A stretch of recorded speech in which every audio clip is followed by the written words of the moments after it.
Hey, Foamy, I want the news, not the weather. Mars, did you hear me sing Werewolf Flanders?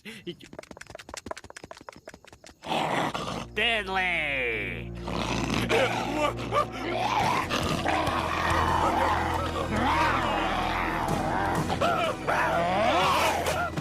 Flanders, stop that! Eyes bigger than your stomach, eh, Wolfie? No! No! Spoiler warning for dog soldiers. Trigger warning for the death of a dog or if you hate awesome movies. Please like, share and subscribe this terrible show. You can find the podcast on Twitter at HorrorPod69. You can also follow us on Facebook, Instagram, Slasher and Goodreads. Become part of the Disturbed community by asking for the Facebook group and Discord links. Send dick pics to the horrorofbabylonpodcast@gmail.com. Support the show at patreon.com/thehorrorofbabylon. You probably won't regret giving us money.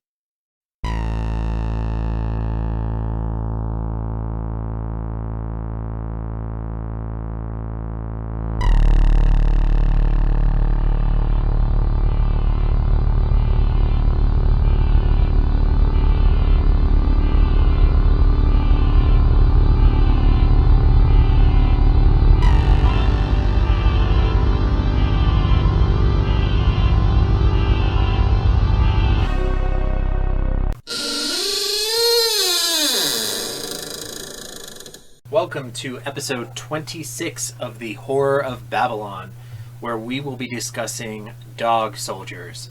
I'm Ryan, and with me as always is Daniel. Say hi, Daniel. Hi, Daniel. Did you bring me one of those? Yes. Okay, great. So before we get into our episode, we are just going to go over our Patreon details real quick. We've actually had a Patreon up the entire time that we have been doing this, but we've actually set up tiers for it. So we figure we should probably actually just, maybe mention that on the show if we ever wanted anybody to possibly do it. We're gonna show a little bit, but not too much. Yeah. And also definitely open to feedback on this. If you have any, ideas that you would like to see as a reward or any thoughts on the pricing structure. Especially if you have experience with it, because we do not. Yeah, and again, we've said this initially, we're not here looking to make money, just a little support for the show would be great. So any feedback you have to get us towards that goal would be wonderful. But we have 4 tiers. We have the Dollar Baby tier, which is $1 a month, which gives us general support. You get a patron role in our Discord server. You get a shout out on the show. You get access to some behind the scenes material like outtakes and test recordings. And you get the new episodes a day early. You get it on Saturday instead of Sunday. And then the constant listener level at $5, you get everything from the previous tier. Plus you get access to our pre-show, which we record a pre-show every week. And those are posted to our Patreon page. And there's a lot of great nonsense in there for you. Yeah, lots. And they are less edited than a regular episode. I still have taken some things out of them. But they are less edited than a regular It's show. A little bit more raw. Yeah. And then the third tier is the Guest of Room 217 tier for $19 a month. Everything from the previous 2 tiers.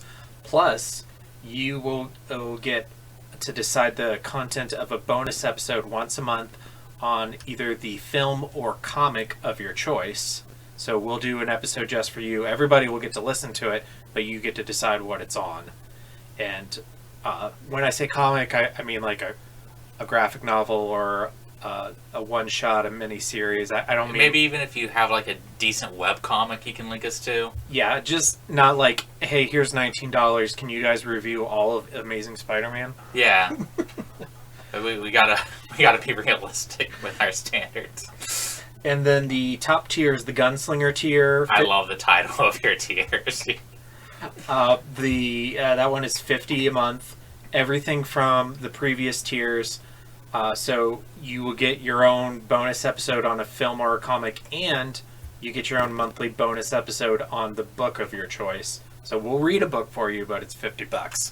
Yeah, and I honestly agree with this pricing just because of how slow of readers we are. Yeah. But That's a lot of hours to put in. it is. But I'm also willing to read just about anything. I love recommendations. Yep, same. And we are also putting together a short list for next year's lineup on the Horror of Babylon. So if you have suggestions, even if you're not interested in doing the Patreon thing at all, but if you have things you're interested in us covering, please hit us up on social media and suggest those. We'll add it to our short list.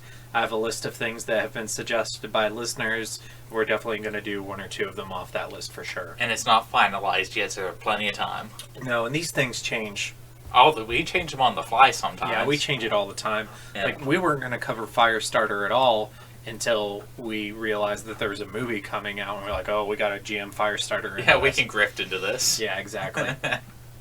All right, well, thank you for listening. That's enough on the Patreon for now. Jumping into our episode, as we said, we are discussing Dog Soldiers. This episode will be releasing in June, but last month, May 10th, Dog Soldiers hit its 20th anniversary, and it is a favorite of mine and of Daniel's, so we decided to jam it in here for a surprise episode. We originally were going to cover Pennywise, the Story of It, the fan-made documentary of the making of the 1990 miniseries. It turns out can't get a physical copy of that Blu-ray unless you backed the original project, so we're going to do Dog Soldiers instead, and I'm not too disappointed. I got to watch Dog Soldiers again. So. Yeah. So just a little, actually, before we get into background on it, Daniel, can you just tell us about your history with Dog Soldiers? You know, I kind of forget how I was introduced to the film. I sort of remember just kind of buying the DVD because it looked cool. It has a cool cover. And that was back when I would buy DVDs all the time. Mm-hmm. I used to have a really bad DVD buying habit. I watched it. I really liked it. I can't remember if I saw a review first. I don't remember seeing any reviews or anything for it first. Sometimes I go through like little kicks. I get like a hyper focus going where I just want a certain kind of content. Like recently I've been all about the J-horror, so I have all these J-horror books I've been reading. Back then I think I was just on a werewolf kick. Saw a werewolf movie. Have you ever had a movie and had a fake history of it in your head that you thought was real until you saw evidence to the contrary? Every once in a while, yeah. So, I said back on our first episode, way back when, that I kind of got into horror movies when my mom would drop me off at our local video store to keep me occupied while my brother went to piano lessons. Mm-hmm. And I thought that this is where I saw this movie, but that was when I was in like late elementary school, early middle school. Yeah. And while I was researching this movie, this movie came out in 2002, at which point I was in 8th grade. So I didn't see it at that point in my life. Yeah. So I'm not really sure when or where or how I saw this, but I saw this when I was a kid at some point and loved it, and then hadn't seen it again until a couple nights ago. And spoiler alert, I still love it. Yeah, I still love it too, so. I was just a little worried that I wasn't going to like it, it wasn't going to hold up, and then like 10 minutes and I'm like, no, this movie's awesome. I was actually texting somebody while I was watching it, and they asked me what I was doing. Watching Dog Soldiers. And he's like, oh God, why are you doing that? And I was like, what do you mean? He's like, isn't that movie bad? I was like, have you seen it? He's like, well, no, just like, it looks like, he said it looks super low budget. I'm like, yeah, well, it is low. It is.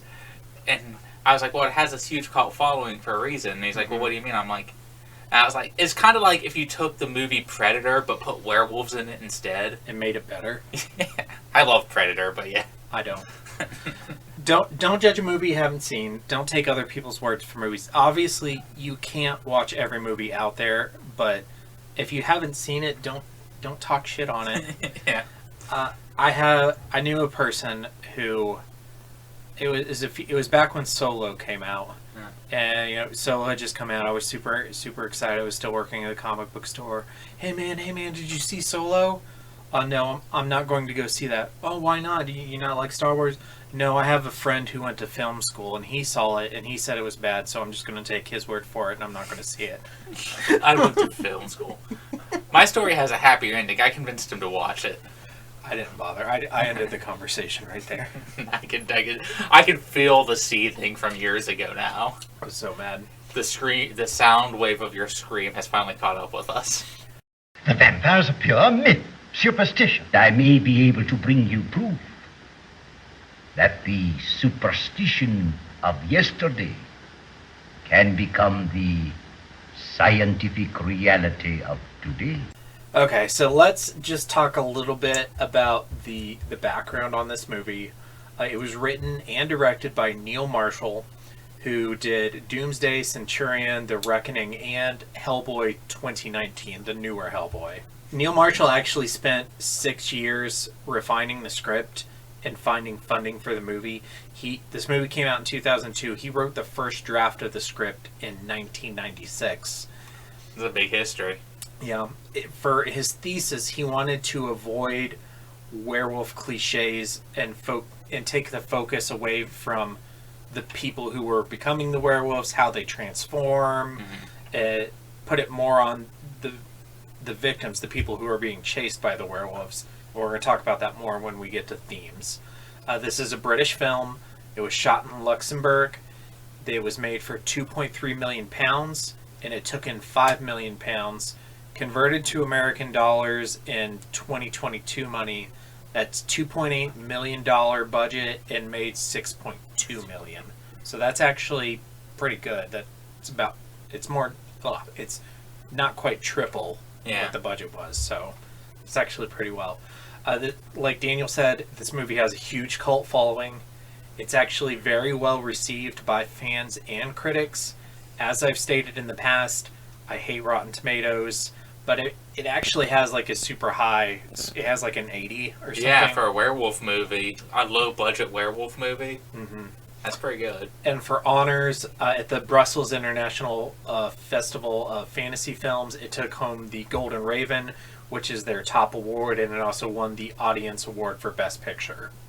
And when it was released in the United States, it was released as a TV movie on the Sci-Fi Channel, so that unfortunately did not get a theatrical release in the U.S. Yeah. In terms of home media, we did get a DVD edition in 2002, came out on Blu-ray in 2009. Apparently the original Blu-ray was a very low quality, so they did a re-release on Blu-ray in 2015 where Neil Marshall actually remastered the movie for the second Blu-ray release. In 2019, it had a 4K release on 3 discs, DVD, Blu-ray, and UHD. And I looked up this collection on eBay, and there were less than 10 of them posted, and the range on the price was $45 to $150. Have you seen the Dog Soldier action figure? No. You should look that up. Sure.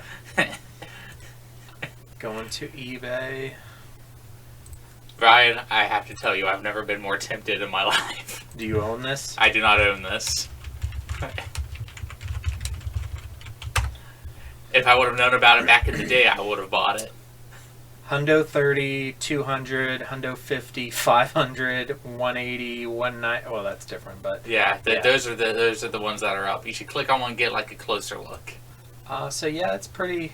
Not bad. Yeah, I like it. I didn't know that this existed until I was doing research for it while I was watching the movie. I kind of feel like they should have like a werewolf dong hanging between their legs. You know, that's one of the few things I would have added. Would have been Look werewolf at the back dong. of the box. The pumpkin heads on the back. Automatic win. They got a Dune figure. I don't know what this. It kind of reminds me of a McFarlane figure, but it's not a McFarlane figure. Mm-hmm. It's weird. I like it. There's not enough cool werewolf toys out there. Yeah, need more werewolf toys. When I was a kid, I had the werewolf from The Nightmare Before Christmas. Yeah, me too. He was wearing like the plaid t-shirt. We will be talking about the development hell for the sequel towards the end of the episode. Yeah. We're going to focus on the actual movie to First. start. Yeah. So structure and themes. First, we're going to get into the structure. Tell me a little bit about how the film is structured, its pace, and how that affects your experience watching it. So the film starts off, a little camping scene. Yup. This is pretty much to introduce two things. The Deus Ex Machina. Mm-hmm. It's one of my very few complaints about the movie. The silver knife. The silver knife right at the beginning of the movie. Oh, what's that going to be used for? Because those two people get murdered. Yeah. They get murked. But at the same time, that scene kind of builds up a little bit of suspense. I love the tent kill. Yeah, it's a great. And then it bounces between, or not between, but bounces over to our main character. It's Cooper, right? Private Cooper. Cooper. He's like trying out for like a special forces Spec Ops, squad. yeah.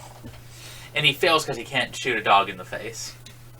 If you're making a movie and you want to establish in the first 10 minutes that your villain is a dick, have him murder a dog. Guy murders a dog.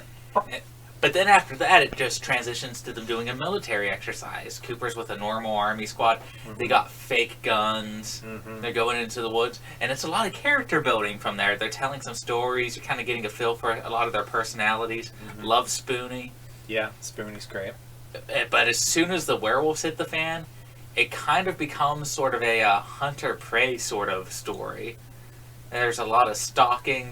There's like right off the bat, it's super quick pace, but once they get into the house, it's Night of the Living Dead. So, but with werewolves. That's one of the things I have under themes, and part of the reason I like it a lot. I've said on the show before, I love siege stories. Same. I have been fascinated by the Alamo my whole life. I love Helm's Deep and The Lord of the Rings. Night of the Living Dead is one of my favorite all-time horror movies. I don't know if it quite counts, but the I'm gonna butcher this name. The Battle of Thermopylae. Thermopylae, yes. Was that correct? Yeah, that counts. That I get. The basic white guy loves the 300 allegory. The Mist. The Mist. Yeah, I love all those kinds of stories, and this is because they do have that chase for a little bit, mm-hmm. but then they get to the house, and then they're at the house for the rest of the movie. And it's a siege. It's how can we survive or get away? Right. And you get to see some creative solutions and some creative kills, and it's fun. And it more on themes. What we were talking about, how Neil Marshall wanted to avoid your typical werewolf tropes, but some of them are included in the movie. So tell me a little bit, what werewolf tropes are in the movie, and then maybe what are some that aren't? You definitely, you got the full moon. They directly reference that. Howling. And, you got the silver knife right at the beginning. Mm-hmm. Silver is always something that I think is really hard to balance in a werewolf movie. Mm-hmm. Because when you don't have it, all I can think is, this is how you're trying to be different. Yep. But when you do have it, I'm like, okay, how are you going to introduce the bullshit silver? So there's a no-win. It's a no-win situation. I finished listening to It Part 4 yesterday with the werewolf and the silver and the silver slugs and the slingshot. Yeah. Yeah. I think that's probably one of the ways it was handled the best, because a kid might actually have some silver dollars that somebody left them. Yeah, and then like melting them down and making them into slugs isn't completely outside the realm of possibility. It does take a smart kid like Ben Hanscom to do it, but other than that, there's not a lot. So they avoid the origin story of the werewolves themselves altogether. Mm-hmm. Other than Megan, which is a twist at the end of the movie, you don't actually know any of the werewolves as characters. Yeah. You don't know how they became werewolves. We don't know anything about their lives. We don't get the I'm trying to find a way to change back. And if you think about it, that stuff really doesn't matter, especially in this movie. Mm-hmm. It would have been too much if they tried to add all that in. It would have been overwritten. It would have been overstuffed. Right. It worked without it. It's one of those examples of when less is more. Mm-hmm. And for this, it worked. You got a military dude who wants to kidnap a werewolf to use for military experiments. Yep.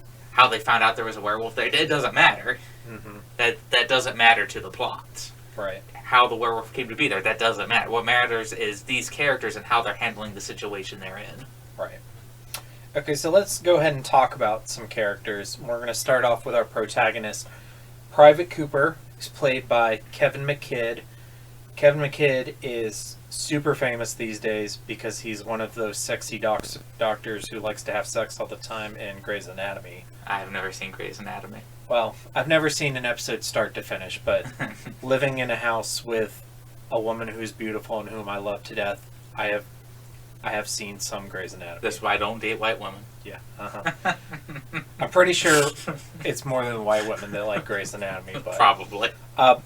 But he actually has a pretty good career. He played Finn Rao in Star Wars Rebels. Mm-hmm. He played Batman in the Flashpoint Paradox movie. He was Poseidon in Percy Jackson. He was in Brave. He was in Trainspotting. He has a pretty great career. He has a good IMDb list. So what do you think of, one, what do you think of Cooper, the character, and then two, what do you think of Kevin McKidd's portrayal as the character? I think he did a good job with what he was given. I'm a fan of the fact that he didn't shoot the dog. Yeah. He really stuck to his guns, or didn't stick to his guns. But at the same time, like every time I watched the movie, I kept expecting something to come up of, like, why did you refuse to shoot? Like, you're training for spec ops. They ask you to do fucked up shit all the time. I just took it as, I never questioned it past then. Like, I wouldn't have shot the dog. And that's that. I just imagine that most people who would go out for special forces are the kinds of people who would be willing to shoot a dog if they were ordered to shoot the dog. For me, like, granted, I would never go out for special forces. Yeah, I mean, me either. But I would, okay, like, if the test is you want me to shoot a dog, what kind of shit are you going to ask me to do during the real job? I don't want this job anymore, so fuck shooting the dog. And, his character ever since then is pretty much portrayed as he's very protective of his squad. Mm-hmm. He's not quite like a good boy status. He's not poorly written or anything. Just I think that a lot of the characters around him, I found a lot of the other side characters way more interesting.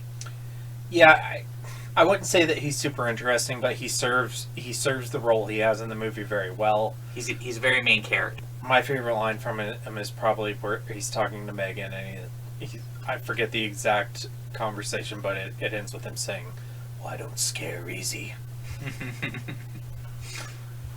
There's a lot of fun one-liners in this movie.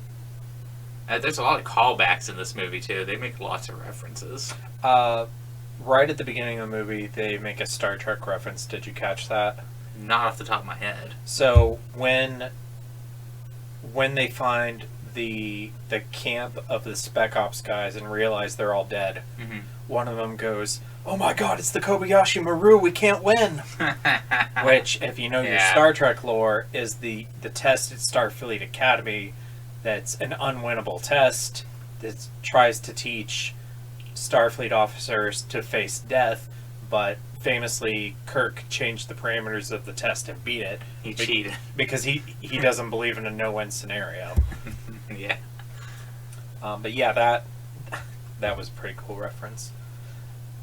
So moving on to Sergeant Wells, who is the leader of the regular squad of soldiers. He's played by Sean Pertwee, who was Alfred in Gotham, and he was Inspector Lestrade in Elementary. And as we'll go over some of the actors here, you'll see that Neil Marshall likes to put actors he knows in his movies, because Sean was also in The Reckoning and Doomsday, which are both also Neil Marshall movies. So what are your thoughts on this character? Sergeant's probably who I liked the most. Yeah. He's very, I don't want to say stereotypical, but he is that sergeant character. He's like Lieutenant Dan, is who he kind of reminds me of. Yeah. He's kind of a hard ass, but he's all about his squad, and he has these really good anecdotes and stories. I love the story he has about the devil tattoo. Yeah, that's a great one. The devil saved his skin. Oh, he gets gutted super early in the movie, and it's all about and he's trying to get his squad to leave him because his innards are hanging out. And Cooper, for being the kind of good boy he is, refuses to leave him. Right. And they're basically taping his innards back inside of him. They super glue them. Yeah. Super glue them together. And that always gets to me. Yeah, it's pretty gross. The the scene where he's drinking while they're preparing to do it, while they're drinking the whiskey. I would drink too. Yeah, I don't know. That's super great. Typically with like sergeants, there's like two stereotype characters. There's like your Lieutenant Dan character, and then Arlie Ermey's character from Full Metal Jacket. Yeah. They're like a total asshole, or they're like kind of an asshole, but also protective. Those are the ways you can go. Yeah. And he definitely leans to that. The Lieutenant Dan side is really good. Yeah, he knows how to talk to a squad and what to do to get them to succeed. And he gets, like, the first one to die, I think his name is Bruce, which he we'll talk about that during Scary Shit. But he gets so upset when the first one dies. And they all get, as these squad guys die, everybody gets upset about there's no, like, red shirt character where, like, oh, Sergeant, what's his face just died. Oh well, pull out the next one. They try their absolute hardest to build these characters up as best as they can, and for the most part, I think they succeed. Yeah, I mean, I remember most of these characters' names. Spoonie, Bruce. There was the young guy who got pulled out of the window. That was funny. Yeah, I laugh every time that happens. Okay, so Megan, played by Emma Cleesby, she actually doesn't have like a huge acting career. She doesn't have very many things on her IMDb page, but one thing she was in was Doomsday, which is also a Neil Marshall movie. Going along with that, so what do you think of Megan? What do you think of the twist? Did you see the twist coming? The first time I watched it when I was a wee baby Daniel, I didn't. I think it's a little bit more obvious watching it as an adult. I definitely saw it when I watched it the other night. I don't know if I saw it when I was a kid or not. I think she has the best one-liner in the whole film. It's that time of the month.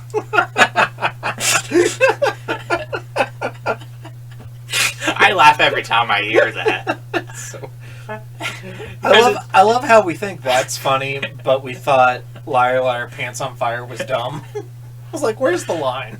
I don't. It's partially the delivery, and I guess partially the context. Yeah, because like, Liar Liar Pants on Fire is like they're both obvious, but in different ways. Like, it's that time of the month. She's talking about the lunar cycle. I guess, and part of it too is like, I'm laughing on and off through all of Dog Soldiers. I listened. I listened to a review of Firestarter, and somebody said one of the primary issues with it was there was like no comedy, like nowhere throughout it. And when it might have been okay with that Liar Liar Pants on Fire line if they were a little more cheeky. Yeah, but no, the movie's super serious the entire way through. And Dog Soldiers has a lot of fun with its movie. Yeah. Like, it doesn't try to be a straight, like, it's not trying to be Evil Dead. No. But at the same time, it's like, it's still a werewolf movie. Yeah. And there's an inherent silliness to some concepts these days. There was a time where you could play werewolves super straight, and they were super terrible, but it's such a played out concept even by 2002 standards that you're like, well, we got to do a couple tongue-in-cheek things here and there. Yep. And there's a little bit of levity. I think that's why I didn't like the Wolfman remake so much, is because they played that movie so freaking straight. I haven't seen the remake. Yeah. They play it super freaking straight, and there's like no comedy. And I don't need like Marvel levels of comedy in all my horror movies. Sometimes that backfires, like It Chapter 2. Yeah. There is a balancing act, and I think Dog Soldiers is one of those movies that finds it. Right. So and I think that line works. The twist aside, what do you think of Megan, the character? I thought she was a little bland. It wasn't a bad performance. Again, when you go in knowing the twist and you're looking for this stuff, oh, this woman was out driving in the middle of nowhere, and she happens to know the werewolf family, and she's kind of watching them all super fascinated. I kind of liked her, but when I was a kid, like a paranormal zoologist was kind of like a dream job of mine. We could still do that. Yeah. It's not too late to let your children starve. But yeah, I kind of like the character just for that. But yeah, I see what you're saying as well. I guess I could still do it. I mean, I could still be a paranormal zoologist. I could too. It's just you're responsible. Yeah, I need to feed children and pay for a house. Yeah. I can live in my car. Okay, so moving to our villain, Captain Ryan, who is played by Liam Cunningham. Here's some of his IMDb credits: Game of Thrones, Clash of Titans, Masters of the Universe, Mummy, Tomb of the Dragon Emperor, Blood the Last Vampire. He's been in some stuff. I liked him. Yeah. He played that super scummy role really well. Oh my god, I hated him so much. he leaned into it. It's another one of those sort of cheeky little things. It's here's this kind of over the top, the dog murdering son of a bitch, the mayor from Jaws villain. Don't you ever compare me to the Jaws mayor. Please don't be like the mayor in Jaws. Never compare me to the Jaws mayor. Never! You know, he's just like, I'm fine sending the squad out with fake guns to like lure out the werewolves. Oh, there's supposed to be one. And that's kind of, and I'm just sitting around going, man, you guys should have been prepared for more than one though. Like, he should have thought of that. Okay, detour. Yeah. I was watching this episode of The Simpsons the other day that I've probably, if you told me I have seen this episode in the 3 digits, I would not be shocked. Okay. But I just realized while I was watching it the other day that it's a Jaws parody, or at least part of it was. Okay. So I don't remember exactly. It's somewhere like season 9, 10, 11, somewhere in that range. Bart and Milhouse are going to summer camp. They get on the bus for summer camp, and Nelson says that he's going to beat them up all week. So they hop off the back of the bus, and they're like, well, I don't want to go home. What are we going to do? Hey, let's go live at the mall for a week. So they decide they're going to live at the mall, and the mall owner and the cops think there's giant rats living at the mall. And Chief Wiggum tries to get the owner of the mall to shut down the mall for Labor Day weekend. And the mall owner's like, he does like almost the exact same speech as the mayor from It's Jaws. the biggest weekend. I can't do it. I can't shut down. You tell me I can't shut down the mall on Labor Day weekend. Blah blah. I just like, I've seen this episode maybe 100 times, and it just now just now clicked that this is Jaws. That's pretty funny. Yeah. Well, that's kind of what Ryan reminds me of. Yeah. Just that super self-serving, scummy sort of dude, which would be cliche, and it probably still is, but he's leaning into it. Yeah. And the script leans into it. Yeah. He's literally the guy who goes, if you can't shoot a dog, you can't be on my team. I don't want to be on your team. And he even brings it up like later. He's like, it's ironic. If you would have shot that dog, you would have been dead with the rest of my squad. Yeah. I like that part. I wonder if, because he had a bunch of other people there with him and they all got killed by the werewolves, did they all have to shoot dogs? I'm assuming so. Or something similar. Something dog-esque. Yeah. And, like, I remember thinking as a kid, was he trying to get them to shoot dogs so they'd be able to shoot werewolves? Because I'd be willing to shoot a werewolf, Ryan. I wouldn't be willing to shoot a dog. To me, those are not the same Yeah, thing they're not the same. Right? at all. But that's what, like, where my brain went as a child. Like, is that what he's trying to train them to do? Because you could have gotten, like, I wouldn't have shot a wolf either, but that would have made more sense. I would not shoot a wolf. I mean, other than in self-defense, I would not shoot any canine animal. Yeah. But that's where my brain went as a kid. And watching it again, Yeah. I'm like, I don't know if it was just to see if he'd follow any order. I think it's more like that. Yeah. But that's what, like, that's the difference between, like, baby Daniel and here's 35-year-old Daniel watching.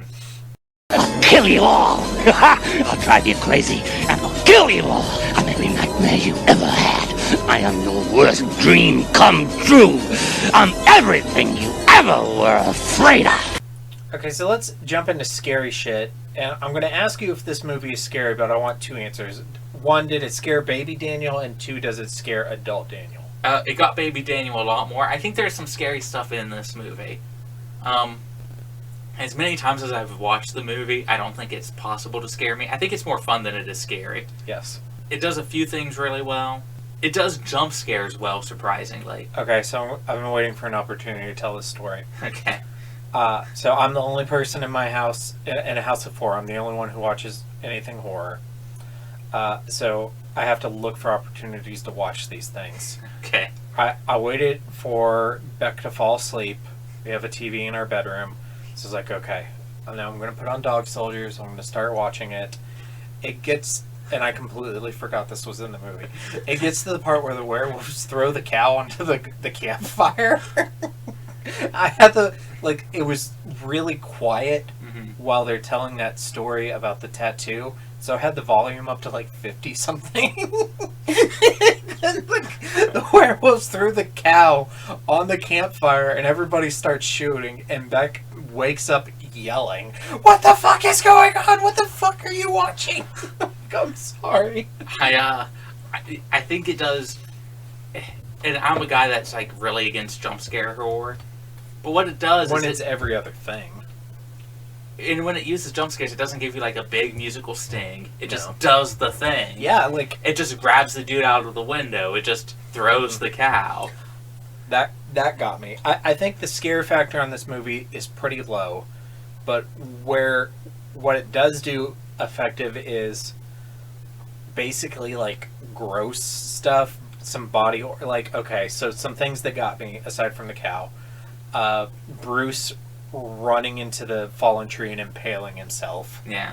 The guy he runs into the shed, jumps in, starts the car, turns on the light, and the werewolf is right there. That I think is right there, and it's eating his friend, who's still still alive. I think that's one of the best scenes. Yeah, because you kind of expect something to happen, but you don't know what, and it's super visceral. And then the werewolf just lobs the head at the car, which was funny. These creatures are sadistic in the movie. They're not just hunting to eat. No, they're fucking torturing these people.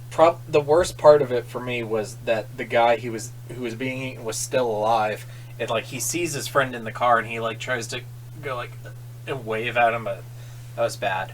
But the gutting. Where the sergeant gets gutted. There is no spooning. Yeah. It's just a pile of guts. That entire last sequence when they're going through the house. That was good. And they're holding doors shut to closets and spraying flamethrower, hairspray. Yep. Doing whatever they can to survive. That's my favorite part in the whole movie. I loved when they're in the wardrobe and he shoots out the floor of the wardrobe so that it falls.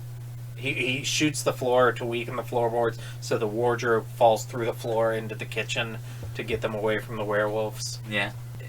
If I was going to give it a scary rating, if I had to do a 1 to 10, it'd probably be a 3 or a 4. It's not... It's low. There's probably some stuff that'll get some people. I have no idea if this scared me as a kid. I wouldn't be surprised if it did, because I was pretty scareable as a kid. Yeah. These days, it takes a lot. But in an enjoyment factor, it's an 8 or a 9. Yeah, it's very high. I've always said this is one of my favorite horror movies. It's definitely up there. Yeah, it probably cracked my top 10. And a big part of it for me is the practical effects. Mm-hmm. So this is a good time to talk about the werewolves themselves.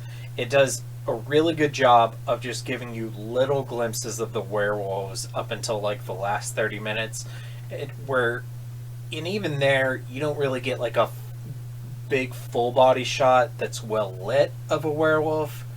You do where they crawl in the bedroom scene where the Sarge is up there sleeping. You kind of get to see a full body shot, but it's so dark.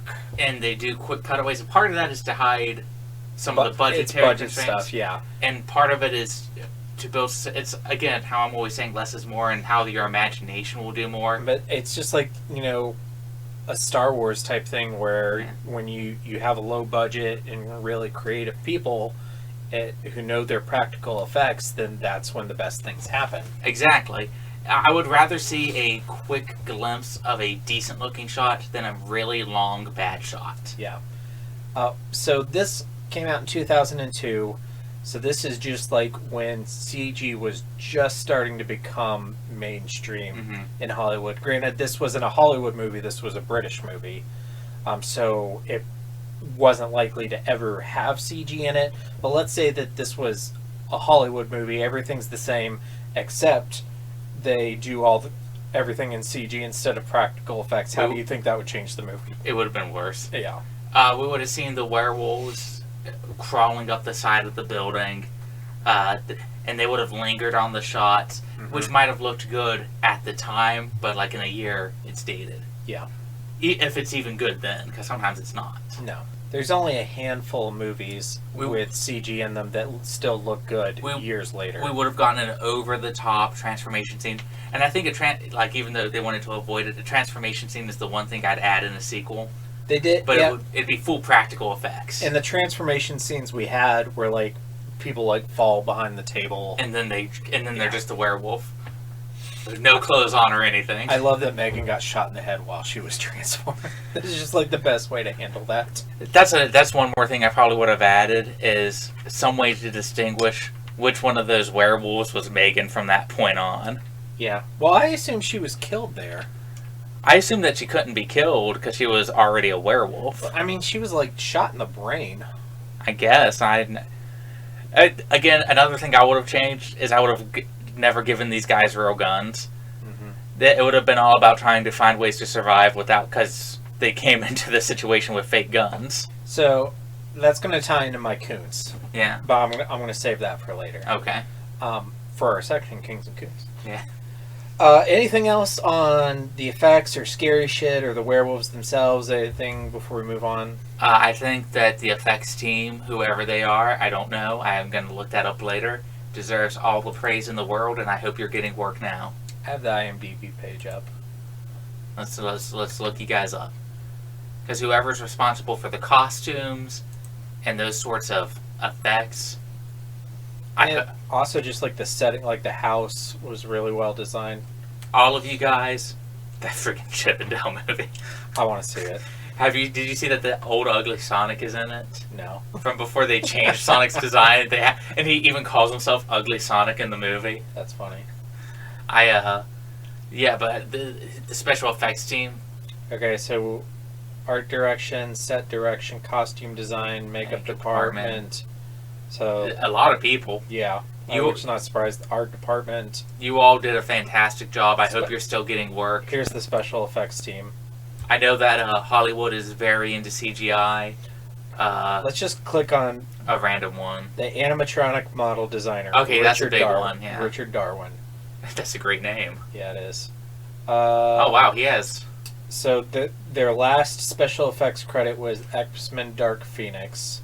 Hey, they were on Shazam. And Shazam, Power Rangers, Star Trek Beyond, Apocalypse, Days of Future Past, Underworld, Rise of the Planet of the Apes. This person has a career. Yeah, they do. Smallville, Harry Potter, so Hellboy. I guess I was worried about them having work over nothing. They worked on Hellboy 2, The Golden Army, which is like one of the best practical effects movies. If not the best. Yeah. It's a contender. Yeah, this person has a career. Let's click on one more. Yeah, okay, so special effects technician, foamer, physical effects supervisor, special effects makeup, Keith Wilson. So there's 2020. As of 2020, they were still working.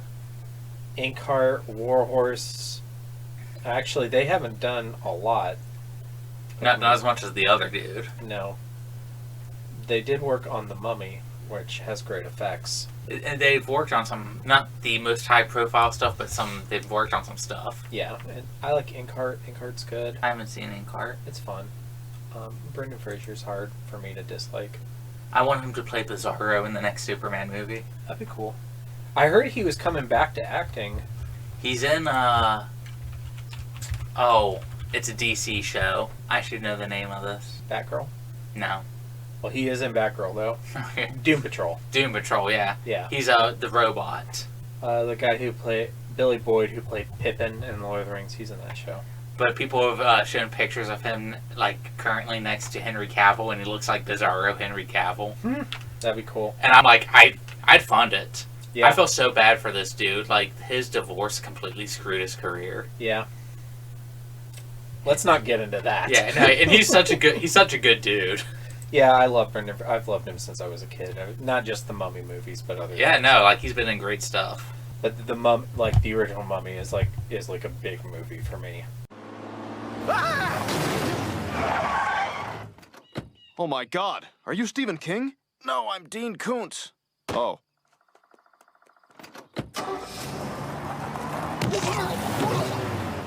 Okay, Kings and Koontz. Okay. Before we get into how hard did you have a hard time with the Koontz or no? I had a harder time than I expected. So what? Go ahead then. What is your King and your Koontz?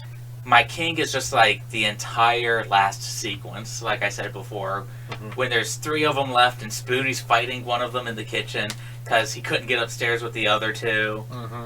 And then the other 2 are like crawling through windows and closets and shooting their way through floor. That entire sequence is like a Nat 20 scene.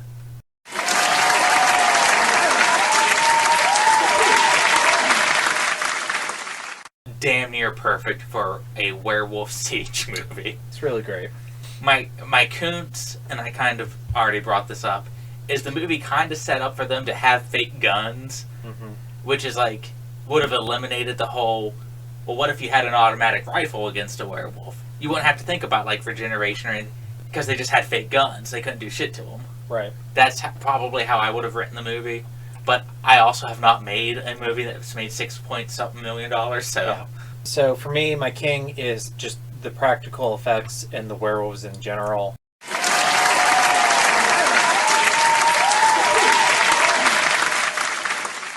I do like the werewolf designs. I mean, practical effects are huge for me. I'm the biggest Star Wars fan. Like, this is what I want to see. I really think it's important in horror. Like, CG probably comes off worse in horror than in any other genre. I think CG has been the death of modern horror. Yeah. Sometimes there are some movies. There are some movies when they have enough money that it works. And there are some movies that probably you couldn't do without it. Yeah. But there are some movies where I'm sitting there going, you could have literally hired a makeup artist to create a beautiful looking creature. Yep. And then my Koontz is similar to yours. So there's this, once they get into the house, there's this whole scene, or montage really, where they're going all over the house looking for weapons because they know they're low on ammo. Like, somebody gets an axe, they get the sword, like they grab stuff from the kitchen. And then I feel like they do a little bit with the sword, but other than that, they don't really do much with any of that stuff. I do like the sword coming back, like, right at the end. Yeah. Being shoved into his mouth. I wish they would have done more with the sword.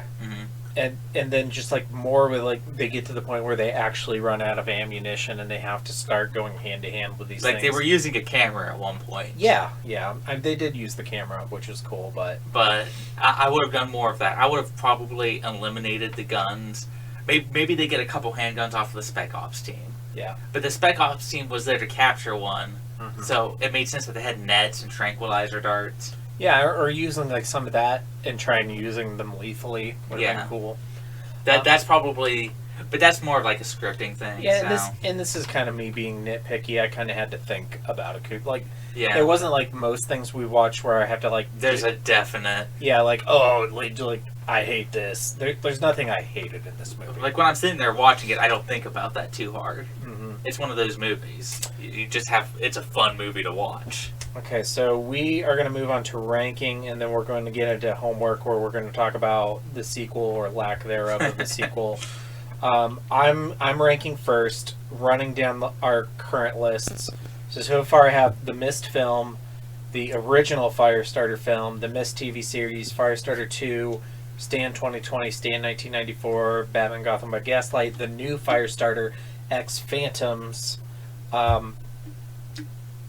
I'm just putting it straight at the top. I like it more than everything else on the list. Dog Soldiers is my number 1. That's high praise. Okay, now your current list. Okay, and just real quick, like it was. There's a lot of stuff I like on this list. So far, I would say out of all the stuff we watched, the only things I love are the Mist movie and Dog Soldiers. Same. So there's parts of the original Firestarter movie I love. There's parts of the Mist TV show I love. There's parts of X that I love. Yeah, but the only things like we've watched so far that I think are like truly great are the Mist and Dog Soldiers. And so for the question was, which one is higher? As wonderful as the Mist is like the couple times I've watched it, it puts a lot of dread on me and it's really stressful. Whereas Dog Soldiers is just super fun to watch. So I just put it above it for that reason. Dog Soldiers is my number 2 for the exact same reasons. I just prefer dread. Okay, so your list is the Mist film, Dog Soldiers, Original Firestarter, X, Batman Gotham by Gaslight, Mist TV, Firestarter 2, Stand 1994, Stand 2020, New Firestarter Phantoms. Yes. Okay. I prefer a sense of dread and just complete loathing in myself other than fun. Last time I watched The Mist, like, I got, like, almost physically sick thinking about that little boy dying at the end. I imagine that is a lot harder for you. Yeah. Okay, so going into homework, we're going to talk about what we would do for a sequel, but first, we're going to go over some of this development hell. Yeah, and I'm just going to kind of read over what was on the wiki page, and then feel free to contribute anything you know from over the years. So 2004, they announced a sequel, Dog Soldiers Fresh Meat. They announced that it was going to have a 35-day shooting period, and the budget was going to be $5.5 million, and this was American. It was because it was going to be produced in America, but shot in either Canada or Luxembourg. The plot would involve Cooper being picked up by an American team. We find out they were the real opponents for the war games. And then a year later, it was elaborated that in the first film, it was a family who was going to be the werewolves. In this team, it would be an actual team of werewolves who were real soldiers, like actual soldiers who would turn into werewolves. They're the dog soldiers. So I don't know how great that sounds on paper, but I'm sure it still could have been. It could have been. I think it sounds kind of counterintuitive to the things I enjoyed in the first movie. But it still could have been fun to watch. It changed directors in 2005 to Michael J. Bassett, who does not have an IMDb page. Mm-hmm. It then changed directors again in 2006 to Rob Green, whose only film is The Bunker. He reworked the story, and here's the quote from the wiki page. It says, "Some of the characters actually love being a werewolf because they are so powerful," so I don't really know what that means, but that's all the ultimate killing machine. What it sounds like to me is he watched an American Werewolf in Paris and thought it was a good movie. And then in by 2008, all information on production of this movie has been removed from the web. In 2011, it was announced that a Little Red Riding Hood inspired web series, Dog Soldiers Legacy, directed by Ryan Lightbourne, would go into production, and they actually produced a teaser trailer which is titled Dog Soldiers Red, and that is still available on YouTube. You can go and watch it now. Have you seen it? I have not seen it. All right, we'll watch it right now. Okay. Oh, I'm excited. Please hold while the guys look this up on YouTube. Ryan, feel how hard I am. No.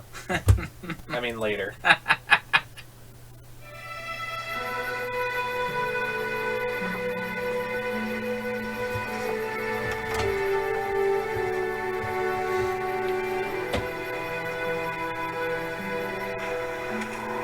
Smartphone ruined it.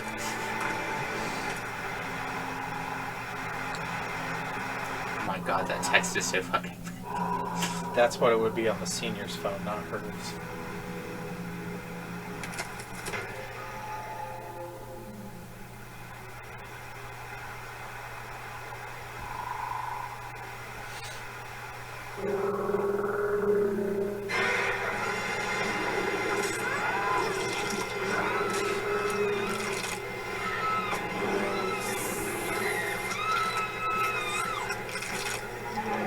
So far, I'm on board. Yeah.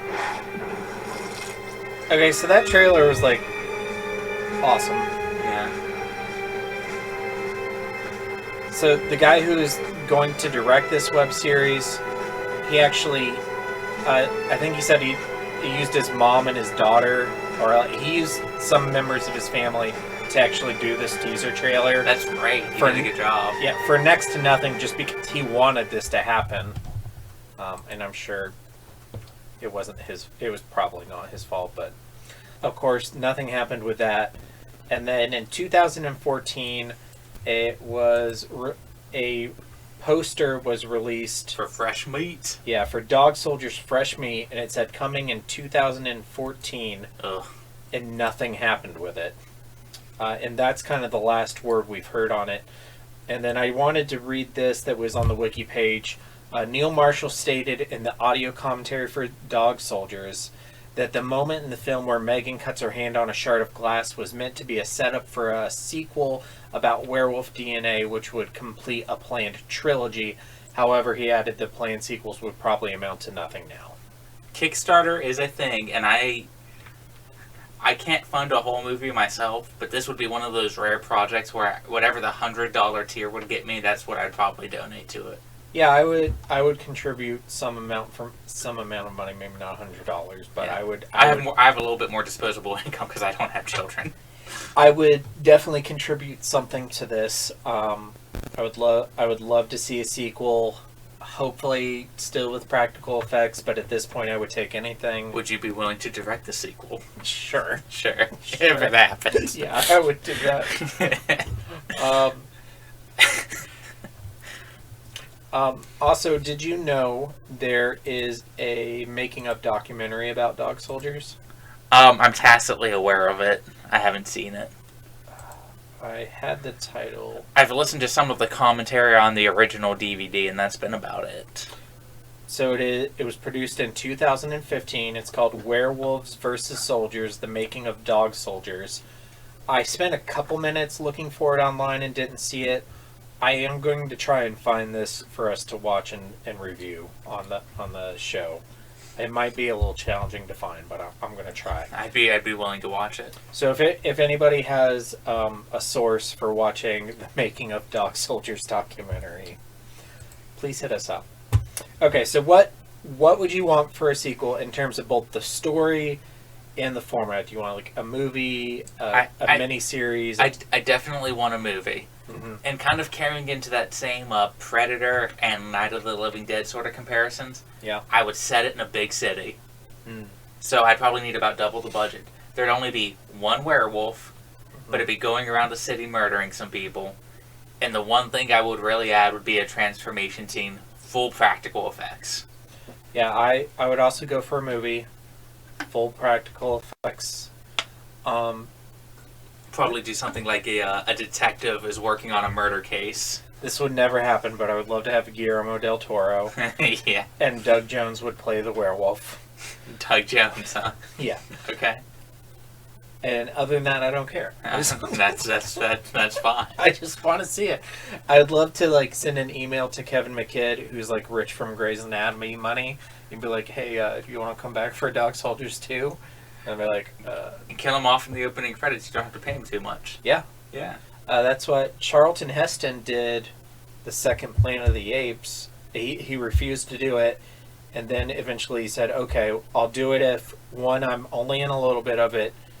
Two, you kill the character, and three, I'll just donate whatever you pay me to some kids." It's thing. That's great. Yeah.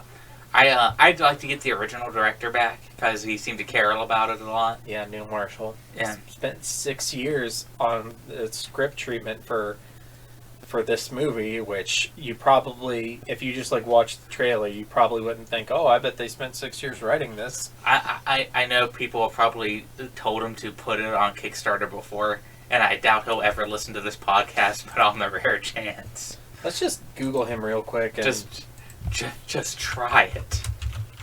I don't even know if he's like still working. Let's see if he has a Twitter. I follow him on Twitter. I found a Neil Marshall. I hope that's him. I love that picture. No, this isn't him. So his IMDb page, he looks like Werewolf Dave Filoni. A Werewolf Dave Filoni. I'll show you. Hold on. Okay, IMDb Neil Marshall. There he is. Oh my god. Doesn't he look like Dave Filoni? He looks like Werewolf Dave Filoni. Is he still working? Yeah, he's 2020. Yeah, he's producing The Lair right now. Where's director? Which he's also directing. Listen, I know that Hellboy movie probably put a sour taste in your mouth, but you can get good taste back with Dog Soldiers. Have you seen anything else he's done? No, I don't think so. I haven't either. And I intend to watch that new Hellboy, I just haven't done it yet. He directed 1 episode of Westworld, 2 episodes of Lost, like the new Lost in Space from Netflix, 1 episode of Hannibal. I want to watch his other movies. He directed 2 episodes of Game of Thrones. It's not bad. Yeah. I heard Doomsday. Yeah. So, like, he's done some stuff. So our question for the listeners this week is, what's your favorite piece of werewolf media? Movies, comics, books, video games. Just hit us up on our socials, which you'll be hearing soon. For further reading, just general werewolf stuff that I had written down, Cycle of the Werewolf / Silver Bullet. Mm-hmm. Silver Bullet's another great, like, low budget practical effects werewolf movie that's really good. Another favorite of ours. Cursed. I know you're a big fan of The Howling. Mark of the Beast, the Rudyard Kipling short story, which we reviewed a little while ago. And also a novel I just read, The Hunger by Alma Katsu. It is horror meets historical fiction. It's the Donner Party tragedy, but instead of them all starving to death, they're hunted down by Indian werewolves. I want to read that now. It's on our short list for next year. I have a movie to add to this. Okay. Now that I'm thinking about it, because it has a lot in common with Dog Soldiers. Low budget, passion project, Late Phases, which is about a blind veteran being besieged by a town of werewolves. That sounds awesome. It's amazing. You would love it. Great. They kill his dog. So the entire movie is him going, I'm gonna fuck whatever this is. And so he's just this lonely old blind veteran whose son is like not paying attention to him. He just starts doing like his training montage of push-ups and setting up traps. Is he Clint Eastwood from what's the movie? Let me look up who this guy was. What's the movie where Clint Eastwood says every racial slur that ever was? Is Gran Torino. The one with the were they Vietnamese or they were not Japanese and they were not Chinese. He calls them every one of those. Yeah. They were either Korean or Vietnamese. They were not Laotian. I would have remembered that. Our bonus episodes are going to become different werewolf movies we recommend to each other. Sure. That's great. I love it. Why not? Anything else werewolfy? I'm a big fan of the Howling books. I've already mentioned that. Yeah. So, we mentioned Silver Bullet, Cycle of the Werewolf. Those are very two different ways to tell that same story. Okay, here's something werewolf that Dance in the Vampire Bund. That is different. Remember, like, you watched the first couple episodes, it was like, this is garbage. Mm-hmm. And then I watched the first couple episodes, it was like, this is garbage, but then I watched a couple more. You convinced me to watch more of it. Yeah, it was awesome. Yeah. I had to, like, twist your arm to watch the rest of it. Rosario Vampire. Yeah. It's bad, but I like it. It's the right kind of bad. It's read the manga. I have not seen the anime, but I have read the manga. The anime leans way harder into the fan service stuff. I read the manga and then I watched the first couple episodes of the anime and I was just like, no, like this, I don't need all these panty shots. Yeah. And the story is good enough without it. And there was already there wasn't a lot of fan service. No. It was like more tongue in cheek. Yeah. There's a boob joke here and there. It's a fucking manga. You're gonna get that. Yeah, it's a good manga. I like it.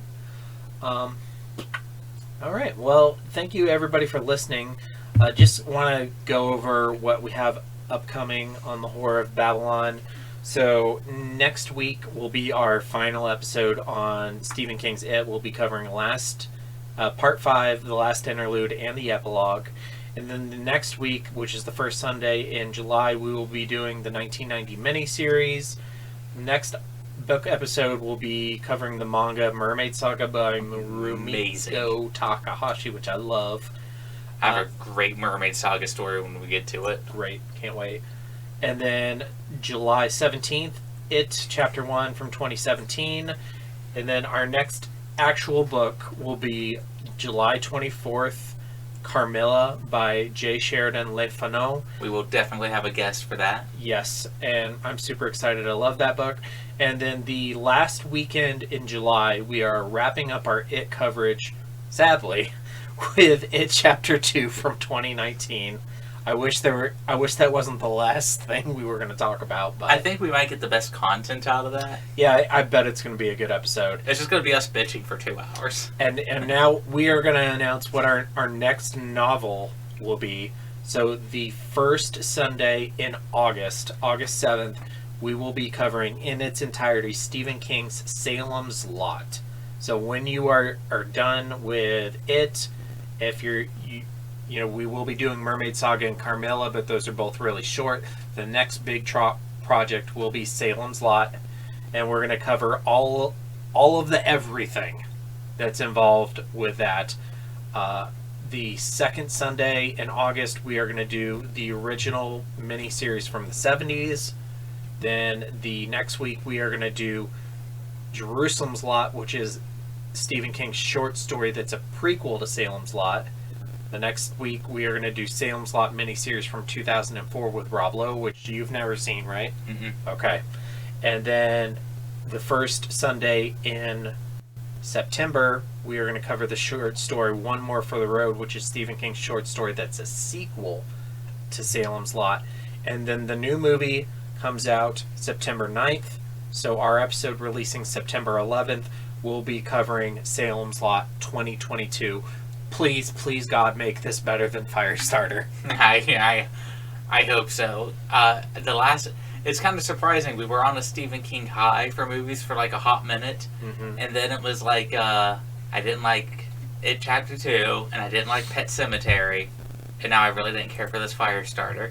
Okay, so Firestarter was actually the first Stephen King movie we've gotten since 2019.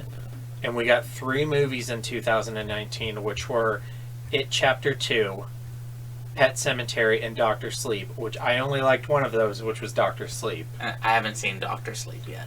I think you'll probably like it. I'm a fanboy of the director, so. And then prior to that, we had, in 2017, we had It Chapter 1 and Great. The Dark Tower. The Dark Tower is maybe like the worst received Stephen King movie of all times. But yeah, I mean, so... Oh, Night Surf is up there. Yeah, those Night Surf dollar babies. But yeah, I'm really hoping that Salem's Lot is going to be good. But yeah, well, thank you very much for joining me tonight, Daniel. I had a great time. I got to talk about dog soldiers. We went for over an hour on Dog Soldiers, which might be our longest movie episode, except for maybe The Mist. Yeah. Yeah. All right. Well, thank you everybody for listening. Stay tuned for our socials and stay scary. Stay scary, everybody. And now for the obligatory socials. Like, share and subscribe. Blah blah blah. Follow Daniel at DStarSick on Twitter. Follow Ryan at DarthDamio on Twitter. Find the podcast on Twitter at HorrorPod69. You can also follow us on Facebook, Instagram, and Goodreads. Become part of the community by joining the Facebook group or asking for our Discord link. Email us at thehorrorofbabylonpodcast@gmail.com. Support the show at patreon.com/thehorrorofbabylon. You can listen to the show on YouTube, Apple Podcasts, Spotify, Google Podcasts, Audible, Amazon Music, Stitcher, and Podcast Addict. I need a drink.